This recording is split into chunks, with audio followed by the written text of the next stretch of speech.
What's up, y'all? You're watching Union Minded. I'm your host, Eric, and today I am going to discuss, once again, child labor violations with you. Why? Because it keeps on happening. It keeps on happening in the great old US of A. It keeps on happening in this booming economy that's doing so great for everybody. It keeps on happening to the tune that children keep getting placed in more dire circumstances, to the point that now we have legislators writing laws and passing laws to expand the allowance of children to be in the workplace as opposed to the classroom, by the same token that they are defunding schools. At the same time that art classes are getting cut, that music classes are getting cut, labor laws are being relaxed. Where, oh where, is labor on this front?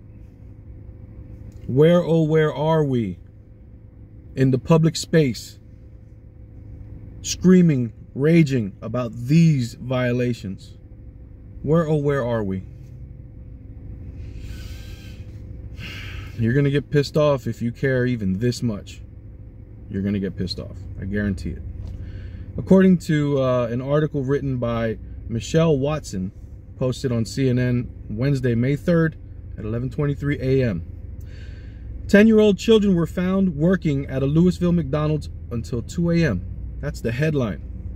10-year-olds working at McDonald's until 2 a.m. Let's find out what they're talking about, because this sounds crazy. What kind of an economy allows for a 10-year-old to be in the workplace until 2 a.m.? Those are dire. I don't know any parent. If you're a parent, you tell me. 10-year-old, 2 a.m. is not in bed, is not getting some sleep because they got school in the morning? No? Do we really think it's acceptable to have that circumstance where a 10-year-old is in a McDonald's at 2 a.m. working? Let's find out. 2 10-year-old children were found working at a Louisville McDonald's restaurant, sometimes until 2 a.m., the U.S. Department of Labor said Tuesday. The revelation was part of an investigation into the child labor law violations in the Southeast. Southeast. Oh why is the Southeast always screwing with working people? Since the start of time, the Southeast has been messing around with working people. Why is that? Why do these plantation owners not understand that working people deserve rights and fair pay and all this other good stuff that comes from being a working person? Why is it the Southeast elite class just refuses to pay their workers? Why are they trying to get over to the point that they got children in a workplace at 2 a.m.? What's going on in the Southeast? Mind you, I was raised in the Southeast. I'm from Miami, baby. I know all about the Southeast. Whew.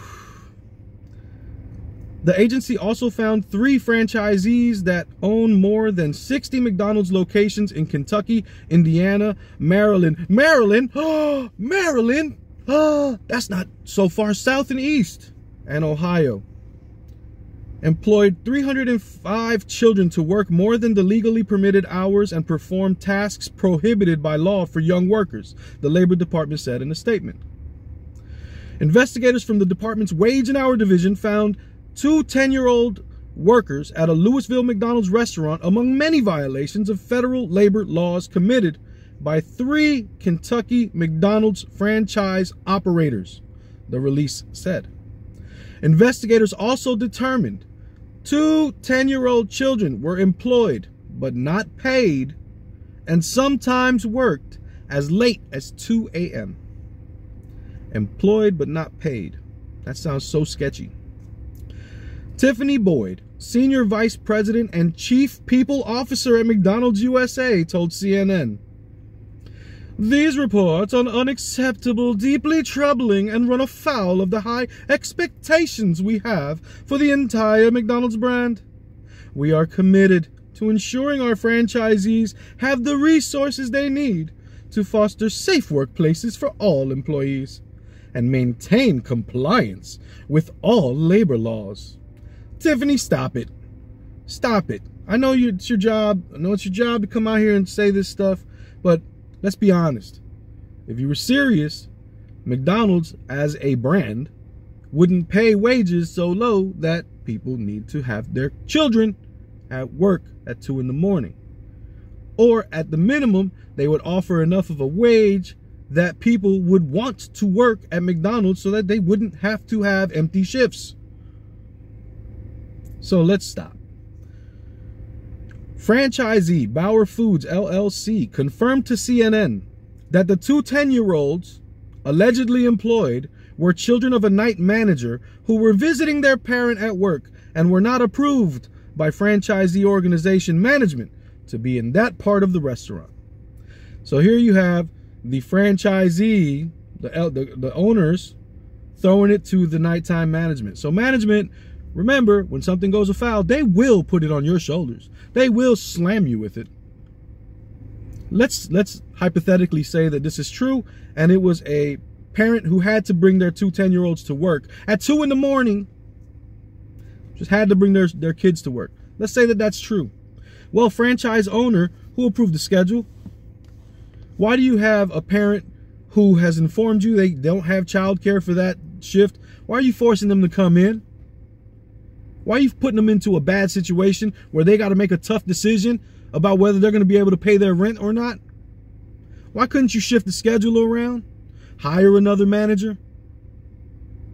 They'll always pit it on the worker. Always. But it ain't the worker. It's management. You screwed up. You dropped the ball. And now you're trying to put it on the worker. But that's typical behavior. We got to wisen up.